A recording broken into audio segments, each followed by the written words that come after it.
আসসালামু আলাইকুম। প্রিয় দর্শক, এই মাসের 12 তারিখে মানে আর এক সপ্তাহের একটু বেশি 12 তারিখে আমাদের জাতীয় সংসদের অধিবেশন বসছে। মানে নির্বাচনের পর বিএনপি যে নির্বাচনে নিরঙ্কুশ সংখ্যাগরিষ্ঠতা লাভ করেছে, সেই নির্বাচনের পর জাতীয় সংসদের প্রথম অধিবেশন বসবে 12 তারিখে এবং সেদিনই অনেক কিছু হবে। সেদিন স্পিকার নির্বাচিত হবেন, ডেপুটি স্পিকার নির্বাচিত হবেন এবং সেদিন প্রেসিডেন্ট প্রথমে একটা ভাষণ দিবেন এবং এই প্রেসিডেন্টের এই ভাষণ দেওয়াটা কিন্তু একটা ওনার সাংবিধানিক দায়িত্ব। আপনি যদি আমাদের যে সংবিধান এখনো আছে এবং সেই সংবিধানের আলোকেই কিন্তু সবকিছু হচ্ছে এবং সেই সংবিধানের 73-এর 2 যে অনুচ্ছেদ আছে সেখানে বলা হয়েছে সংসদ সদস্যদের প্রত্যেক সাধারণ নির্বাচনের পর প্রথম অধিবেশনের সূচনায় এবং প্রত্যেক বৎসর প্রথম অধিবেশনের সূচনায় রাষ্ট্রপতি সংসদে ভাষণ দান করিবেন। এগুলো নিয়ম, একদম সংবিধানে বলা হয়েছে, এর বাইরে আপনি যেতে পারবেন না। তো 12 তারিখে যে অধিবেশনটা বসবে, সেই অধিবেশনের শুরুতে প্রেসিডেন্ট একটা ভাষণ দেবেন। এই প্রেসিডেন্টের ভাষণ নিয়ে নানা ধরনের আপত্তি উঠছে। এরই মধ্যে এনসিপির পক্ষ থেকে আনুষ্ঠানিকভাবে বলা হয়েছে যে এই প্রেসিডেন্টের ভাষণ তারা চায় না।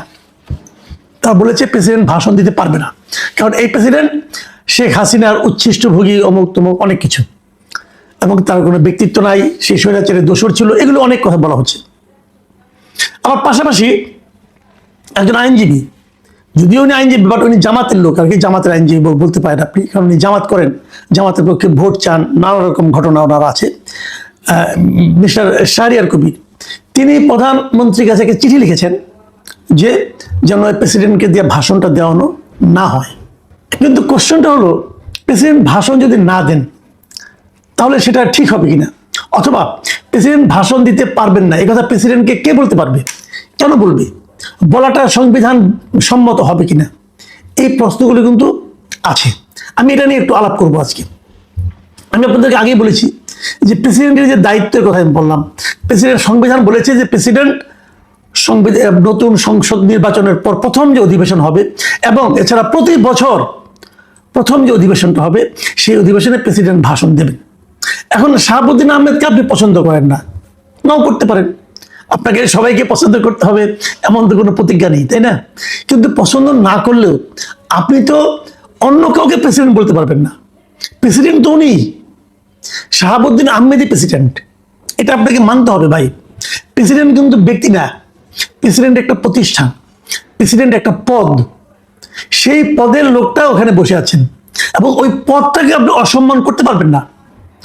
এই দেশের নিয়ম কানুন আইন সংবিধান সবকিছু মিলিয়ে প্রেসিডেন্টকে দেশের সবচেয়ে সম্মানিত ব্যক্তি হিসাবে অধিষ্ঠিত করেছে, স্বীকৃতি দিয়েছে। তো তাকে আপনি অপছন্দ করতে পারেন, কোনো সমস্যা, এটা আপনার পার্সোনাল ব্যাপার, কিন্তু সেটাকে কি আপনি প্রাতিষ্ঠানিক পর্যায়ে নিয়ে আসতে পারবেন? পারবেন না। আরেকটা কথা, নাহিদ ইসলাম সাহেব মাসেন আগে বলেছিলেন যে প্রেসিডেন্টকে অভিশংসন করা হোক, মানে ইমপিচমেন্ট করা হোক। দেখেন প্রেসিডেন্টকে কিভাবে ইমপিচমেন্ট করা যায় তারও কিছু নিয়ম কানুন আছে। সেই নিয়ম কানুনগুলো কি সেটা একটু জানা দরকার। সেই নিয়ম কানুনটা হলো গিয়ে, প্রথমে প্রেসিডেন্টের বিরুদ্ধে একটা অভিযোগ তুলতে হবে এবং সেই অভিযোগগুলো সুনির্দিষ্ট হতে হবে। ওনার যদি কোনো নৈতিকতার স্খলন ঘটে, ওনার যদি মস্তিষ্ক বিকৃত হয়, এ ধরনের কিছু ঘটনা আছে যেগুলোর মাধ্যমে উনি আর প্রেসিডেন্ট থাকার যোগ্য নয় বলে যদি সংসদ মনে করে, তাহলে সেই সংসদে ওনাকে অপসারণের জন্য একটা বিল উঠবে এবং সেই বিলে 2/3 সংসদ সদস্য যদি ভোট দেন যে উনি প্রেসিডেন্ট থাকতে পারবেন না, তাহলে উনি প্রেসিডেন্ট পদ থেকে অপসারিত হবেন। এই হলো প্রেসিডেন্টকে ইমপিচ করার নিয়ম। নাহিদ ইসলাম আবদার করেছেন যে প্রেসিডেন্টকে ইমপিচ করতে হবে। তো নাহিদ ইসলাম যে দলের নেতা, সেই দলের মোট সদস্য হলো 6 জন এবং উনি যে জোটের নেতা, সেই জোটের সঙ্গে তাদের সবগুলো মিলিয়ে সংসদ সদস্য হলো 77 জন। তো 300 সংসদের যে মানে আপনার অধিবেশন, সেখানে তো প্রেসিডেন্টকে ইমপিচ করতে হলে 200-র বেশি ভোট লাগবে। তা আপনারা তো 77 ভোটের মালিক, অথবা আপনি 6 ভোটের মালিক, তো আপনি ইমপিচ কিভাবে করবেন? করেন না, আপত্তি তো নাই, পারলে করেন, কিন্তু তার আগে আপনাকে তো ওনার নৈতিক স্খলনজনিত একটা অভিযোগ তুলতে হবে। সেটা কি? বিষয়টা হলো যে গত 2024-এর 5ই আগস্টে যখন হাসিনা সরকারের পতন হলো, পতন হওয়ার পর থেকে দেশ চলেছে ইচ্ছা স্বাধীন মতো। যিনি ক্ষমতাধর উনি যা ইচ্ছা করেছেন তাই হয়েছে। সেটা সংবিধানে আছে কি নাই সেটার কোনো তোয়াক্কা হয় নাই। কেউ বলতে পারবে না এটা সংবিধান আছে কি না, এই প্রশ্ন কেউ করছে। এই প্রশ্নগুলো কেউ উচ্চারণ করলেও সেগুলো কোনো গুরুত্ব পেত না। ইউনূস সাহেব যা মনে করতেন তাই হতো। ইউনূস সাহেবের সঙ্গে যারা ক্যাবিনেটে ছিলেন তারা যা মনে করতেন তাই হতো।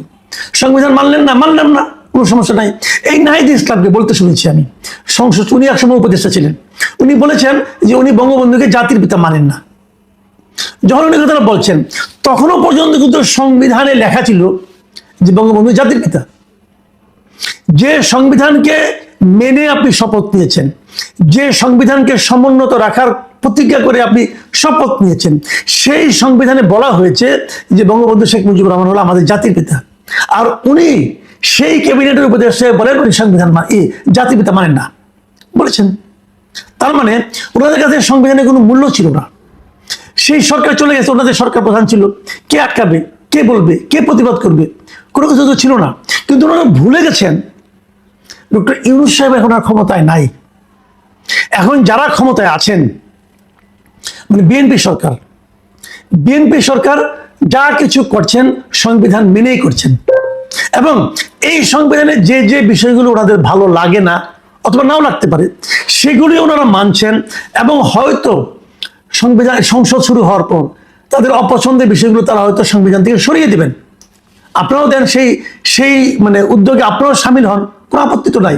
কিন্তু যতক্ষণ পর্যন্ত আপনি সরিয়ে দিতে না পারবেন ততক্ষণ পর্যন্ত আপনাকে সংবিধান মানতে হবে।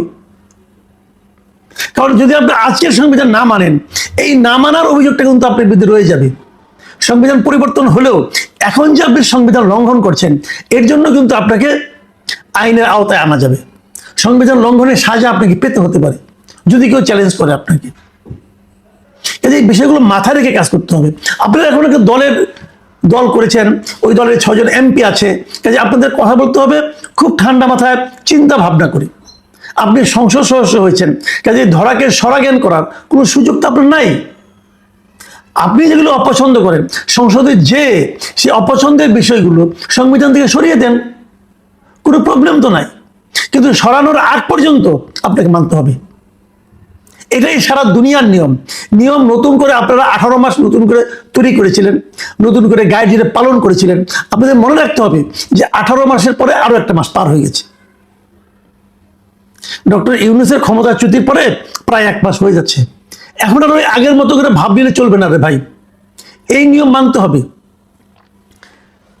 এখন এই যে বিষয়গুলো এগুলি কিভাবে সমাধান হবে দাবি করা হচ্ছে জামাতের পক্ষ থেকে এবং এনসিপির পক্ষ থেকে যে তাদেরকে ওই সংবিধান সংস্কার পরিষদ যেটা করা হয়েছিল সেই সংবিধান সংস্কার পরিষদে আগে সংবিধান সংস্কার করবে, জুলাই সনদ পাশ করবে, তারপরে তারা সংসদে বসবে। এই যে আবদারটা, এটা বাস্তবে কোনো পাবে না, গুরুত্ব পাবে না। আপনাদের মনে রাখতে হবে বিএনপি কিন্তু তার 212 জন সংসদ সদস্য নিয়ে এবং একজন সংসদ সদস্য স্বতন্ত্র রুমিন ফারহানা, এরা কেউ কিন্তু সংবিধান সংস্কার পরিষদের সদস্য হিসেবে শপথ নেন নাই। কাজেই সংসদ শুরু হওয়ার আগেই সংবিধান সংশোধনের কোনো সুযোগ আর নাই। আপনাকে সংসদে যেয়ে তারপর আপনাকে সংবিধান সংশোধনের কথা ভাবতে হবে এবং এটাই স্বাভাবিক। আপনারা যেটা গায়ের জোর করছেন, এরই মধ্যে আমরা দেখেছি যে বিএনপির পক্ষ থেকে জামাত ইসলামকে বলা হয়েছে যে আপনাদের এখান থেকে একজন এমপির নাম দেন যাকে আমরা ডেপুটি স্পিকার বানাতে পারি। জামাত এখানে শর্ত দিয়েছে আগে জুলাই সনদ পুরোটা মানতে হবে, এই পুরোটা একটা প্যাকেজ, ওই প্যাকেজ না মানলে আমরা ডেপুটি স্পিকার নাম দিব না। তো এই আবদার তো হবে না, প্যাকেজ আগে কিভাবে মানবে? তারা তো সংবিধান সংস্কার পরিষদের সদস্য হিসেবে শপথ নেই নাই, তাহলে আগে আপনি কিভাবে প্যাকেজ বাস্তবায়ন করবেন? এই প্যাকেজ বাস্তবায়নের এখন একমাত্র পদ্ধতি হলো সংবিধান জাতীয় সংসদের যাত্রা শুরু হওয়ার পর সেই সংসদে এই জুলাই সনদকে উত্থাপন করা হবে একটা একটা করে, এবং ওই একটা একটা করে উত্থাপন করলে পরে একটা একটা করে ধারা, একটা একটা করে প্রস্তাব, তারপরে সংবিধানের ওই সংস্কারটা করা হবে কি হবে না তা নিয়ে সংসদ সদস্যরা আলাপ আলোচনা করবেন এবং সেই আলাপ আলোচনার পর যদি তারা মনে হয় করা উচিত তখন তারা সংবিধান সংশোধন করবেন।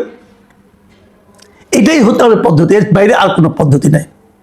যদিও আমি নিজে মনে করি, যদি জামাত বলেছে যে তারা ওই প্যাকেজটা পাস না হলে পরে তারা ডেপুটি স্পিকার হিসেবে কাউকে নাম দেবে না, আমার মনে হয় এটাও তারা শেষ পর্যন্ত এই দাবিতে অটল থাকবে না, অবিচল থাকবে না, তারা নিশ্চয়ই নাম দিবে। কারণ নাম না দিলে পরে তবে ডেপুটি স্পিকারটা হারাবে। এমনি যে জামাতের কিন্তু জামাতের একজন জামাত তৈরির মধ্যে বিরোধী দল হিসেবে আছে, কাজে জামাতের যিনি দলনেতা ডক্টর শফিকুর রহমান, উনি তো মন্ত্রীর মর্যাদা পাবেন। আবার যদি তারা একটা ডেপুটি স্পিকার পায়, ডেপুটি স্পিকারও কিন্তু ইকুইভ্যালেন্ট টু মিনিস্টার, উনিও মন্ত্রীর মর্যাদা পাবেন। কাজে জামাত দুটো মন্ত্রীর মর্যাদা মানে মর্যাদা পদ তারা হারাতে চাইবে, এটা আমার কাছে মনে হয় না।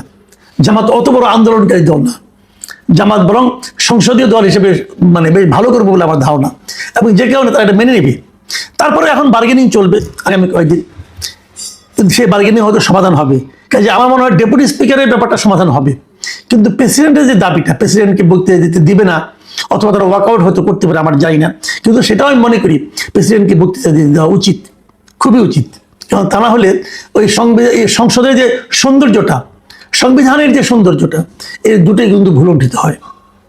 আমি জানি না এই সমস্যার সমাধান অথবা এই বিরোধের সমাধান কি রাজনৈতিকভাবে হবে নাকি আলোচনা টেবিল হবে, তবে সমাধান হয়ে যাবে বলে আমি আশাবাদী। প্রিয় দর্শক, এই 12 তারিখে সংসদ নিয়ে আরো কিছু কথা আছে, এগুলো আমরা যে জটিলতাগুলো আছে সেগুলো নিয়ে আমরা আলোকপাত করবো।